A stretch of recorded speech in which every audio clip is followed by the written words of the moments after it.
If you look at how much money is stored in gold, it's about $27-ish trillion globally. If you think the same amount of money will eventually be stored in Bitcoin, every Bitcoin mathematically has to be worth more than $1 million. That's just the way it works. Matt Hougan starts with what he calls the single biggest insight from his white paper. The difference between rebalancing and not rebalancing completely transforms Bitcoin's impact on your portfolio. Here's what that means. If you don't rebalance, Bitcoin eventually becomes the dominant position in your portfolio. Its explosive growth takes over everything Ashen. And because its volatility is so high, your overall portfolio volatility skyrockets.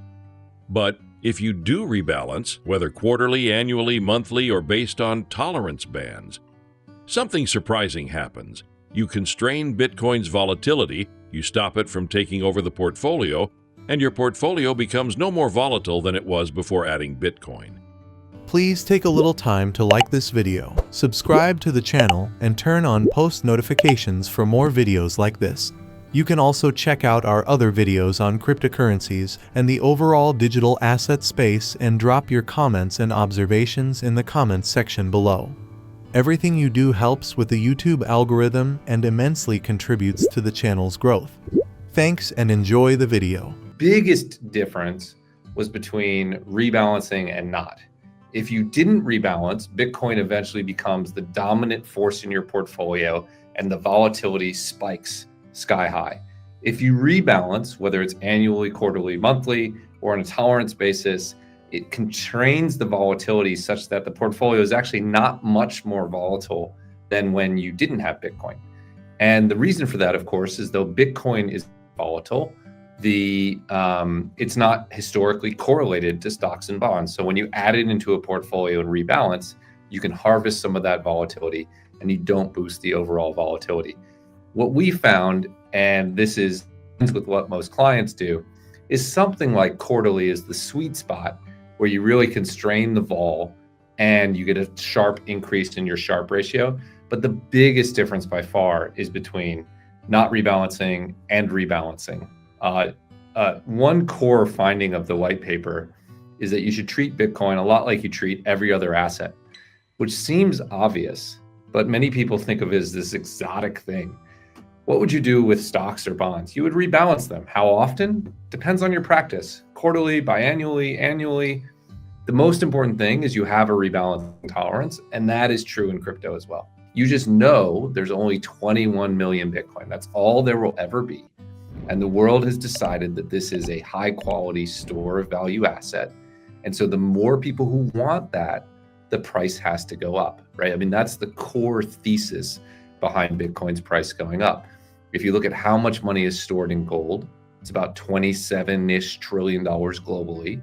If you think the same amount of money will eventually be stored in Bitcoin, every Bitcoin mathematically has to be worth more than $1 million. That's just the way it works.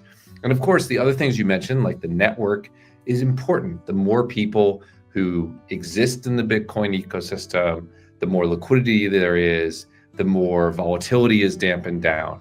A lot of people use Metcalfe's law, which is a way of valuing networks, which says the value is the square of the number of people who participate in it. A social network with one person has no value. A social network with 1 billion people is meta and it's worth, $1 trillion. And the same is true with Bitcoin. When Bitcoin was just a few people, it wasn't valuable. One of the reasons it's so valuable today is it's, 100 million, couple 100 million people globally that participate in this network. And as that expands to 1 billion, the value of it goes up as well. If I'm allocating to Bitcoin, I'm looking at a 3+ year hold. There's never been 3 years in Bitcoin's history, even if you top ticked it, if you bought the absolute top, there's never been a 3-year period where it didn't boost your absolute and risk-adjusted returns. And even in 2 years, a 9+% win rate is a pretty good win rate for an asset. So it's designed for long-term allocations. I don't know where Bitcoin's going over the next few weeks, Jay, but over the next few years, I have confidence in the direction it's going. The more Bitcoin you add to your portfolio with a rebalancing tolerance, where your Sharpe ratio gets over time, because Bitcoin has been a very strong performer. But the data also says something really interesting, which your impact on the Sharpe ratio follows almost like an asymptotic curve, by which I mean, as you go from like 1% to 5%, you get this sharp positive impact on your Sharpe ratio. Your risk-adjusted returns, your Sortino ratios, they all go up significantly. After 5%, that starts to level off. And then something bad happens above 5%, which is your maximum drawdown, like the best to worst pullback in your portfolio, starts to increase really rapidly. Because below 5% Bitcoin, the maximum drawdown is driven by your equity portfolio. When you get above 5%, historically, the maximum drawdown is driven by your crypto portfolio. And as a result, we think most investors are best served between like 1 and 5%. Because if Bitcoin becomes the thing that's driving the maximum drawdown, which is what your clients feel in your gut, right? That's when they call you, which is when they have a big drawdown in the portfolio and they're upset. If Bitcoin is the driver, you can get bad behavioral results. You can get them panicking at the bottom. Conversely, you can get them getting too excited at the top. So we think the right allocation for most people is like 1 to 5%. A lot of people ask me, Matt, what is your allocation? It's way higher than that. But I am not a typical client, right? I spend my life in crypto. I have very high conviction. I have high risk tolerance. But I think for most clients who aren't, in it every day, that 1 to 5% is the sweet spot. I often call it the hot sauce of portfolio construction. Like a little bit is nice and a lot can give you indigestion. First, that crypto assets are very different, serve very different use cases. So a lot of people think of Bitcoin and Ethereum and Solana the way we might think of the dollar, euro, and the yen. But actually the closer analogy is like thinking of 3 different internet companies like Google, Amazon, and Salesforce, right? Those are very different companies. They're all internet companies. Bitcoin, Ethereum, Solana are very different crypto assets, serve very different markets. Bitcoin serves a market of digital gold. Ethereum and Solana serve a market of facilitating the transfer of stable coins and tokenized assets using blockchain-based rails. They're just very different assets. So one of the cases for Solana and for our Solana ETP is that Solana is one of the leading blockchains that allow for stable coins and tokenized assets to move around the world at the speed of light.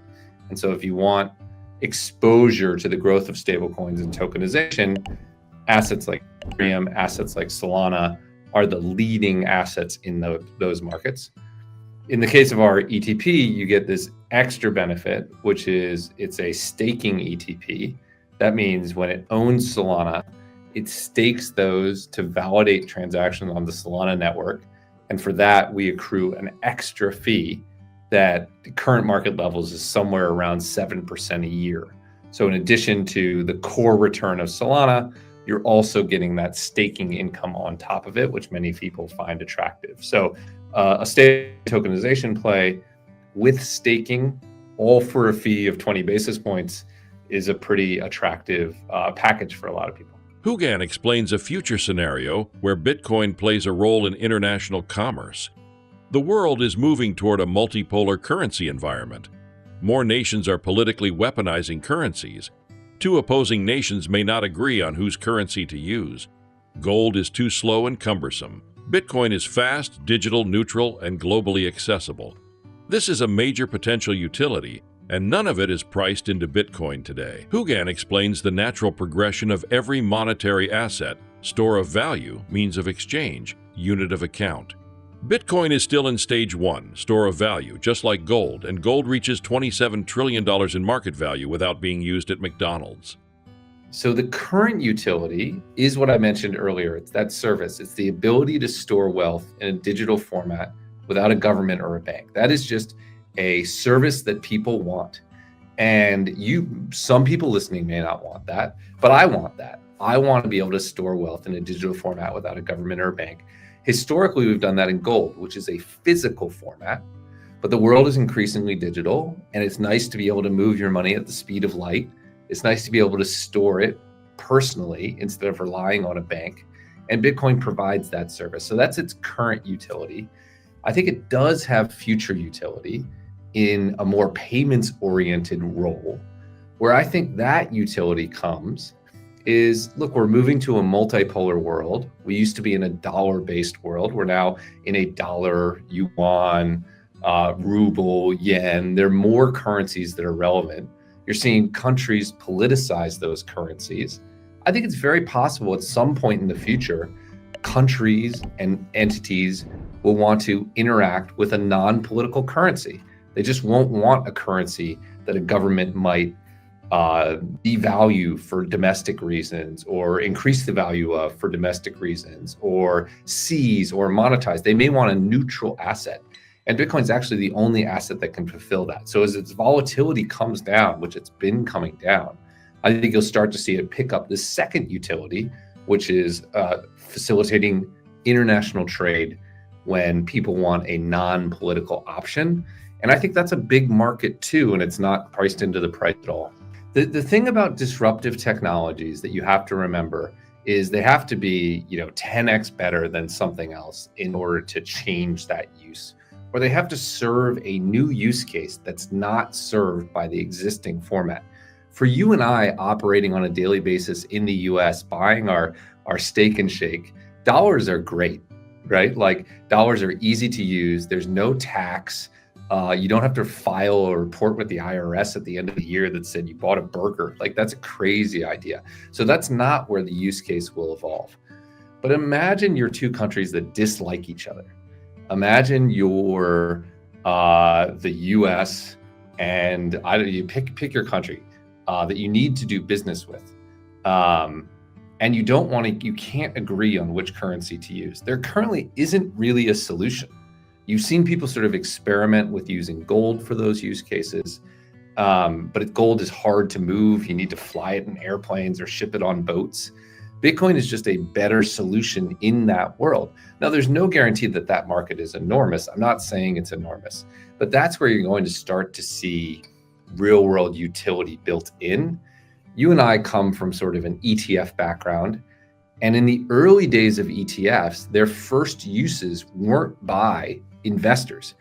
Long-term investors looked at ETFs and were like, you have to trade them and hold them differently. They may have spreads. Why don't I just use mutual funds?